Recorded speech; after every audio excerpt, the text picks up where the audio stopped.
Off day থাকায় বেলা ২টায় বিছানা ছাড়ল সায়াহ্ন। মোবাইলে ঘড়ি দেখার পর ওর মনে পড়ল মা আজ বাসায় নেই। কেননা এভাবে ঘুমানোর সুযোগ সব অফ ডেতে থাকে না ওর। বাসায় থাকলে মিসেস সরোয়ার সকালবেলা ওকে খাওয়াতে ডেকে তুলবেনি। সরোয়ার হামিদ আজ স্ত্রীকে নিয়ে পুরনো এক প্রতিবেশীর দাওয়াতে গেছেন। দাওয়াত ছিল ওদের চারজনেরই। কিন্তু সায়াহ্ন বাসায় পড়ে পড়ে আরাম করার চেয়ে দাওয়াতে যাওয়াকে কখনোই মানত না। ছুটির দিনটায় পছন্দের মুভি দেখবে বলে দিবাও যায়নি।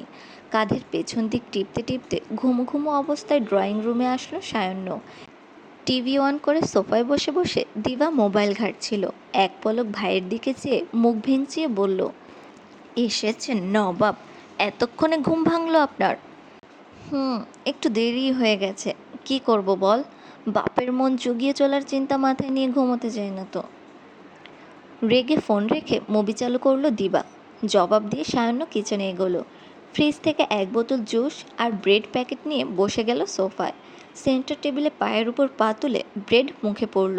দিবা বলল, শুধুমাত্র বেড়ে খাওয়ার আলসেমিতে এসব গিলছিস? মাকে আর কত জ্বালাবি বলতো? মা জ্বলে না, তুই জ্বলিস। আমার এত সময় নেই যে তোকে নিয়ে জেলাস হব। তুই কাজের কথায় আয়। নিকর্মা যখন হয়েইছিস বিয়েটাও কর, যাতে তোর সব কাজ তোর বউ করে দেয়। আমার কাজ যাতে আরেকজন এসে করে দেয় এই জন্য আমার বিয়ে করা লাগবে? করবি না বিয়ে? তাহলে কি মানহা আপুকে এমনি এমনিই বাসায় নিয়ে আসবি? বিয়ে করব কি করব না সেটা পরে দেখছি। তুই আপাতত তোর এই ফালতু কথাবার্তার মাঝে মানহাকে আর টানা বন্ধ কর। She is totally out of it now. We break up yesterday. কি? মানহা আপুও টিকলো না? ও না একদম তোর মতো মেন্টালিটির ছিল। ছয়টা বছর বেছে বেছে একজনকে ধরছিলে, সেটাও চলে গেল। এখন তাহলে তোর কি হবে ভাইয়া? মেয়ে কোথায় পাবি তুই? বিয়ে করবি কাকে? চরম বিস্ময় নিয়ে বলল দিবা। ওর নাটকীয় ভাবকে পাত্তা দিল না সায়ন্য। নীরস কণ্ঠে বলল, রিমোট দে। দেখছিস না মুভি দেখছি। মোবাইলে দেখ যা, আমাকে রিমোট দে। না, আমি টিভিতেই দেখব। এবারে সায়ান্নর রাগ হয়। অপর পাশ থেকে রিমোট নেবে বলে হাত বাড়ালো ও। দিবা খপ করে নিয়ে নেয় রিমোটটা। কেননা ও ভালো মতোই জানে এখন সায়ান্নর হাতে রিমোট যাওয়ার মানে সারাদিনে আর রিমোট হাতে না পাওয়া। সায়ান্নর ধৈর্য ওই অবধিই ছিল। উঠে দাঁড়িয়ে সোজা দিবার ঘরে চলে গেল ও। ড্রেসিং টেবিলের সামনে যে কয়টা প্রসাধনী পেল সব নিয়ে এসে ড্রয়িং রুমের জানালায় ঘেঁষে দাঁড়িয়ে বলল, রিমোট দিবি নাকি এগুলো নিচে ফেলবো? হতবাক হয়ে বসে রইল দিবা। ফোঁস করে নিঃশ্বাস ছেড়ে রিমোট সোফায় ছুঁড়ে মারল। হনহনিয়ে এসে ভাইয়ের কাছ থেকে জিনিসপত্র নিয়ে চলে গেল নিজের ঘরে। সায়ান্ন জয়ের ভঙ্গিতে হেলে দুলে সোফায় গিয়ে বসল। রিমোট হাতে নিয়ে পছন্দসই মুভি খুঁজতে লাগলো। ঠিক সেই সময় পাশে থাকা দিবার ফোনে আলো জ্বলে ওঠে। অনিচ্ছাকৃতভাবে সেদিকে তাকিয়ে টিভির দিক ফিরছিল সায়ান্ন। কিন্তু সেকেন্ডের ব্যবধানে ওর মস্তিষ্ক ওকে মনে করিয়ে দিল এইমাত্র দিবার ফোনের স্ক্রিনে কী দেখল ও। সায়ান্ন তৎক্ষণাৎ ফোনের দিকে তাকায়। লক স্ক্রিনে একটা হোয়াটসঅ্যাপ নোটিফিকেশান। সেখানকার মেসেজে বাংলিশে লেখা, তাহলে 5টার দিকে পাড়ার পাবলিক লাইব্রেরিতে চলে এসো। আর মেসেজদাতার নাম জানু। স্ক্রিন লাইট বন্ধ না হওয়া অবধি সায়ন্য এক দৃষ্টিতে দিবার ফোনের দিকে চেয়েছিল। তারপর টিভি বন্ধ করে রুমে চলে আসলো ও। তারপর গোসল সেরে ব্যালকনিতে গিয়ে সিগারেট ধরালো একটা। 4:30টার দিকে সায়ন্য যখন রুম থেকে বেরোলো, দিবা তখন নিজের ঘরের ড্রেসিং টেবিলের সামনে। খোলা দরজা দিয়ে সায়ন্য বোনকে লিপস্টিক পরতে দেখলো। অতপর টিভি অন করে সোফায় বসে গেল। দিবা একদম রেডি হয়ে গুনগুন করতে করতে রুম থেকে বেরোলো। ভাইয়ের সামনে এসে বলল, এখানে একটা পাবলিক লাইব্রেরি আছে, ওখানে যাচ্ছি, মাগরিবের আগেই চলে আসব। বাবা মার আসতে তো দেরি হবে। তুই কি বাসায় থাকবি নাকি বেরোবি? আমি কি চাবি নিয়ে যাব? বেরোবো, কিন্তু তোর চাবি নেওয়া লাগবে না। বাব্বা, আমার পরে বেরিয়ে তুই আমার আগেই বাসায় ফিরবি? ব্রেকআপ করে এত উন্নতি হয়ে গেল তোর? সায়ান্ন জবাব দিল না। ওর চোখ টিভিতেই। দিবা উত্তরের অপেক্ষা করল না। বেসিনের আয়নায় চেহারা দেখে গলার দিকের চুল ঠিকঠাক করে বেরিয়ে গেল। ও চলে গেলে সায়ান্ন তৎক্ষণাৎ টিভি বন্ধ করে ফেলল। নিচের ঠোঁট কামড়ে ধরে কিছুটা সময় সোফায় চুপচাপ বসে রইল। তারপর চলে গেল নিজের ঘরে। কাবার্ড থেকে শার্ট বের করে গায়ে পরতে পরতে বেরিয়ে আসলো বাসা থেকে। সায়ন্যদের বাসা থেকে 5 মিনিট হাঁটলেই স্থানীয় গ্রন্থাগার। গুগল ম্যাপ দেখে দেখে লাইব্রেরির সামনে এসে দাঁড়ালো সায়ন্য। লাল ইটের পুরনো দেওয়ালের একতলা একটা বিল্ডিং। দরজার দুপাশের দেয়ালের খোপে ছোট ছোট ইনডোর প্লান্ট রাখা। সামনেই একটা নেম প্লেট খোদাই করা, বইঘর, ফাউন্ডেড বাই তারেক তালুকদার। দরজার বাইরের দুই পাশে বইয়ের স্তূপ, নাম না জানা লতানো গাছের সবুজ পাতা তাদের উপর ঝুলছে। ভেতরে ঢুকলে কাগজের গন্ধ ধপ করে নাকে লাগে। সায়ন্য চারপাশ দেখল। ছোট্ট ঘর, মাথার উপরে ধীরে ধীরে ধুলোমাখা ফ্যান ঘুরছে, বইয়ের পাতা উল্টানো শব্দ কানে আসছে। পায়ের নিচের শান বাঁধানো মেঝে, দেওয়ালে বহু পুরনো প্রচারপত্র, ছাপা পত্রিকাগুলো, হাতে লেখা নোটিশ, পোস্টার আর পত্রিকা টাঙানো। কাঠের পুরনো তাকে গাদি গাদি করে রাখা বই, সামনের তাকের সাথে দুইটা সাইন নোট। বই বাঁদিকে, পড়ার জায়গা ডান দিকে। সায়ন্য বাঁদিকে এগিয়ে দিবাকে খুঁজতে লাগলো। পা দুটো বুক সেলফের মাঝের গলি দিয়ে এগোচ্ছিল। হঠাৎই চুরির আওয়াজ। পেছনে ফিরল সায়ন্য। সেখানে টুলের উপরে দাঁড়ানো মানবীকে দেখে ও এক প্রকার আটকে গেল। সালোয়ার কামিজ পরিহিত কোনো এক মেয়ে যে টুলের উপর দাঁড়িয়ে সেলফে কিছু একটা করছিল, সেটা চোখে পড়ছিল ওর। গুরুত্ব না দিয়ে তাকে পাশ কাটিয়ে চলে এসেছিল ও। কিন্তু সে মেয়েটা যে সাজ হবে তা কল্পনাও করেনি। হালকা গোলাপি রঙের থ্রি পিস, ওড়না গলার দুপাশ দিয়ে সামনে দেওয়া, কোমর অবধি লম্বা চুল, চুল কিছুটা উঁচুতে ঝুঁটি করা। সাজকে সায়ান্ন সেদিন দেখেছিল শাড়িতে কান্নারত অবস্থায়, যার ফলে আজকে চিনতে কিছু সময় লেগেছে ওর।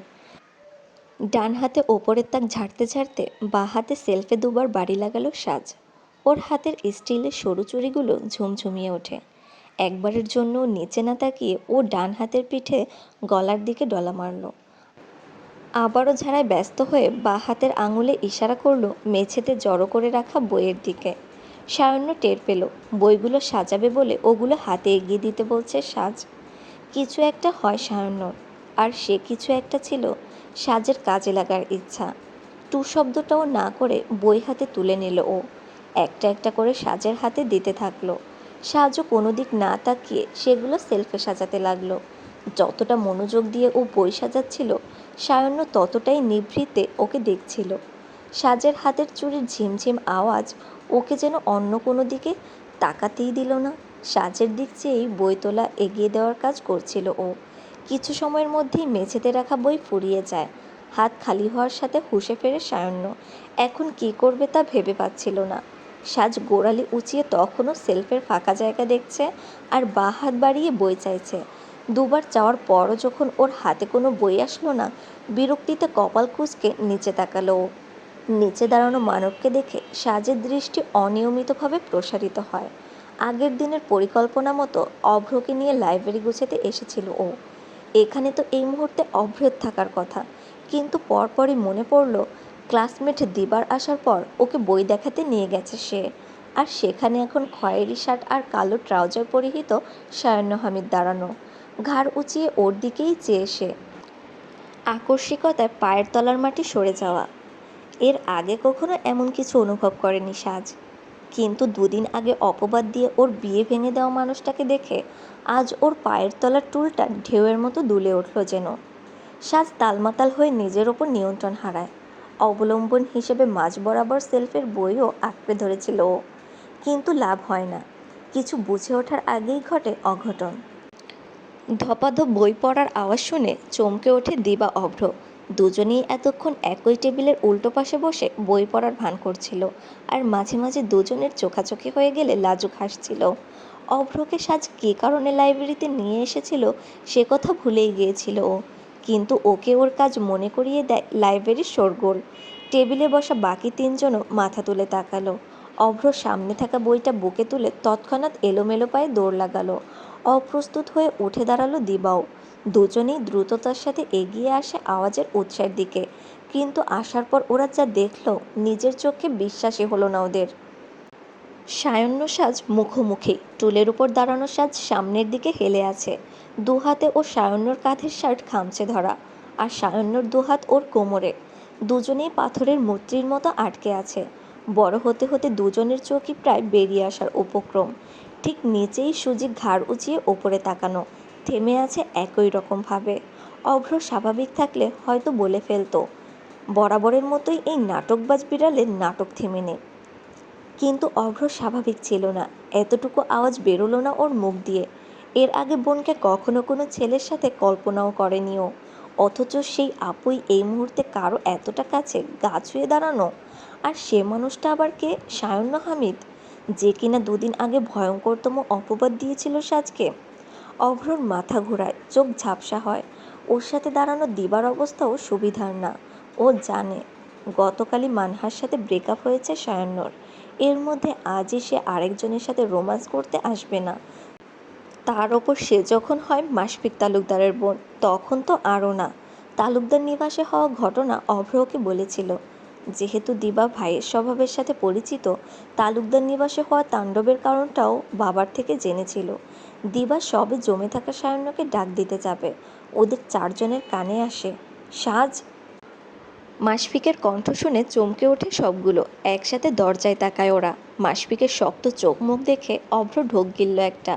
উপস্থিত চারজনের কোনো কিছু মনে না থাকলেও সাজের নিজের অবস্থা মনে পড়ে। হুড়মুড়িয়ে সরতে যাচ্ছিল, কিন্তু তাতে ঘটে উল্টোটাই। পায়ের তলার টুলটা পিছলে গিয়ে আবারও পড়ে যাওয়ার দশা হয় ওর। সায়ন্য মাশফিকের থেকে দৃষ্টি সরিয়ে সাজকে সামলালো। তবে এবার ওদের পরিস্থিতি ছিল আরও অনাকাঙ্ক্ষিত। সাজের কোমর দু হাতে জড়িয়ে ওকে শূন্য তোলে ঘুরিয়ে সায়ন্য ওকে নিচে নামিয়েছে। সাজ কিংকর্তব্য বিমূঢ়। একটু সময় ঘটে যাওয়া এত সবের জন্য প্রস্তুত ছিল না ও। পায়ের তলার মাটি ফেরত পেয়ে একদণ্ডের জন্য সায়ন্যর দিকে চেয়ে ও ভাইয়ের দিকে ছুট লাগালো। কিন্তু মাশফিক ওর দিকে তাকায়নি। পরিস্থিতি সামলাতে সাজ হাত নাড়িয়ে ভাইকে কিছু বোঝাতে যাবে, তার আগেই পেছন থেকে কানে আসে, সরি। যতদূর অবাক হওয়া যায় অবাক হয়েছিল দিবা। ওর মনে হলো ওর নিজের চোখ কান ভুল দেখছে, ভুল শুনছে। এদেরকে খুলে পরিষ্কার করে পুনরায় জায়গা মতো বসিয়ে দেওয়া উচিত। হাজারো বেপরোয়া কাজ করার পরও ভাইয়ের মুখে এই সরি শব্দটা দিবা কখনো শোনেনি। স্বয়ং সরোয়ার হামিদও ছেলের মাঝে কখনো অনুশোচনাবোধ জাগাতে পারেনি। অথচ সেই সায়ন্যই আজ সরি বলল। ওকে ঘুষি লাগানো, ওর কলার ধরা মাশফিক তালুকদারের বোনকে সরি বলল। বিমূঢ় হয়ে পেছন ফিরল সাজ। সায়ন্যর বরাবরের মতো সেই নির্বিকার চিত্র। চারপাশ স্তব্ধ রইলেও মাশফিক তেতে উঠল। বোনকে পাশ কাটিয়ে সায়ন্যর দিকে লম্বা লম্বা পা ফেলে এগিয়ে যায় ও। কাঁধের ব্যাগটা পাশের টেবিলে রেখে সায়ন্যর দিকে হাতও বাড়ালো। কিন্তু সায়ন্য ওর মারমুখো হাতটা ধরে ফেলল। মাশফিকের হাতকে নামিয়ে ধরে পেছনে দাঁড়ানো সাজের দিকে উকি দিল ও। বলল, আজকের জন্য না, সেদিন সবার সামনে ওভাবে ও কথা বলার জন্য সরি। শ্বাস আটকে সাজ শক্ত হয়ে দাঁড়িয়ে রইল। সেকেন্ড দুই সময় নিয়ে ও বড় বড় চোখের বিস্ময়ের ভাষা বুঝল সায়ন্য। তারপর মাশফিকের দিকে চাইল। হাত ছাড়ানোর জন্য বেশ ভালো মতো জোর খাটাচ্ছে সে, কিন্তু পারছে না। সায়ন্য শান্তভাবে বলল, and you, Mr Mashfiq Talukdar, সেদিন তোমার বোনকে সবার সামনে অপমান করেছিলাম বলে মেরেছিলে। কিচ্ছু বলিনি। আজকে তোমার বোনকে পড়ে যাওয়ার থেকে বাঁচিয়েছি। আপ্যায়নের পরিবর্তে আজও যদি হাত তুলতে আসো, এই হাত কিন্তু ঠিক থাকবে না, অ্যান্ড আই মেন ইট। সায়ন্যর মুঠোতে থাকা হাতখানা দুমড়ে মুচড়ে যাচ্ছে, এমনটাই অনুভব হলো মাশফিকের। ওর চেহারায়ও ব্যথা ফুটে ওঠে। সায়ন্য ব্যাপারটাকে আর বাড়ালো না, ছেড়ে দিল মাশফিককে। তারপর ওর কিঞ্চিত এলোমেলো হয়ে থাকা কলারটা দু হাতের মুঠোয় ঠিক করে পর মুহূর্তে সেটাকে ঠিক করার মতো করে হাত বোলালো। আর কেউ না বুঝলেও মাশফিক বুঝল ওর জন্য নীরব সতর্কতা ছিল এটা। সেদিন ও যে সায়ন্যর কলার ধরেছিল, সেটাও ভোলেনি সায়ন্য হামিদ। বাঁ হাতের শার্টের ডান হাতা আর একটু গুটিয়ে সায়ন্য দিবার দিকে তাকালো। এক পলক ওর পাশের অভ্রকে দেখে নিয়ে পুনরায় বোনের দিকে তাকিয়ে বলল, তুই কি এখন ফিরবি নাকি দেরি হবে? কেয়ামত দেখতে চাইছিল না দিবা। আলামত অবধি ঠিক আছে। কিচ্ছুটি না বলে গুটি গুটি পায়ে ভাইয়ের কাছে চলে আসলো ও। ডান হাতে বৃদ্ধা আঙ্গুলগুলো প্যান্টের পকেটে বাজিয়ে বাইরের দিকে হাঁটা লাগালো সায়ন্য। মাশফিককে পাশ কাটিয়ে গেল একেবারেই গাছাড়া ভঙ্গিতে। কিন্তু সাজকে পাশ কাটানোর সময় কি যেন ভেবে দাঁড়িয়ে গেল। সাজ নড়ে চড়ে দাঁড়ালো। সায়ন্য নমনীয় আওয়াজে বলল, সেদিন জেদের বশে তোমার নামে অনেক বেশি বাজে শব্দের ব্যবহার করে ফেলেছি। তোমার বিয়ে ভাঙার ইন্টেনশন আমার ছিল না। পারলে ঘটনাটা ভুলে যেও। Sorry again. দিবা এবারেও বড় বড় চোখে বিস্ময়ে এঁটে ভাইকে দেখল। যে ছেলে জীবনে একবারও সরি বলেছে কিনা সন্দেহ, সে ছেলে আজ একাধারে 3বার সরি বলে ফেলল। কয়েক সেকেন্ড সাজের চোখে চেয়ে জবাবের অপেক্ষা করছিল সায়ন্য, কিন্তু সে জবাব দিল না, নির্বোধের মতো চেয়েছিল শুধু। সায়ন্য আর দেরি না করে লাইব্রেরি থেকে বেরিয়ে গেল। পেছন পেছন চলে গেল দিবাও। ওরা গেলে সাজ সামনে দাঁড়ানো মাসফিকের পিঠের দিকে তাকিয়ে রইল। তার দুহাত শক্ত মুঠো, আর সামনে দাঁড়ানো অভ্র শুকনো ঢোক গিলছে। মেঝেতে হাঁটাহাঁটি করে এতক্ষণের কাহিনী দেখা সুজি এবার লাফিয়ে টুলটার ওপরে উঠে বসল। মায়াভরা চাহনিতে দেখতে লাগলো মাসফিককে। বেচারা তার আদরের বোনকে আজ শত্রুর বাহুডোরে দেখেছে। শত্রুর সাথে পেরে উঠল না, সাজকে কিছু বলতেও পারবে না। আর সবচেয়ে কষ্টের যেটা, যাকে বলতে পারবে, যার সাথে দুনিয়ার রাগ খাটাতে পারবে, সে অভ্রর কাহিনীটাই মাসফিক মিস করে গেছে। ও জানলও না ওর ছোট ভাই ওরই শত্রুর বোনের প্রেমে মজেছে। আহারে মাসফিক তালুকদার, আহারে।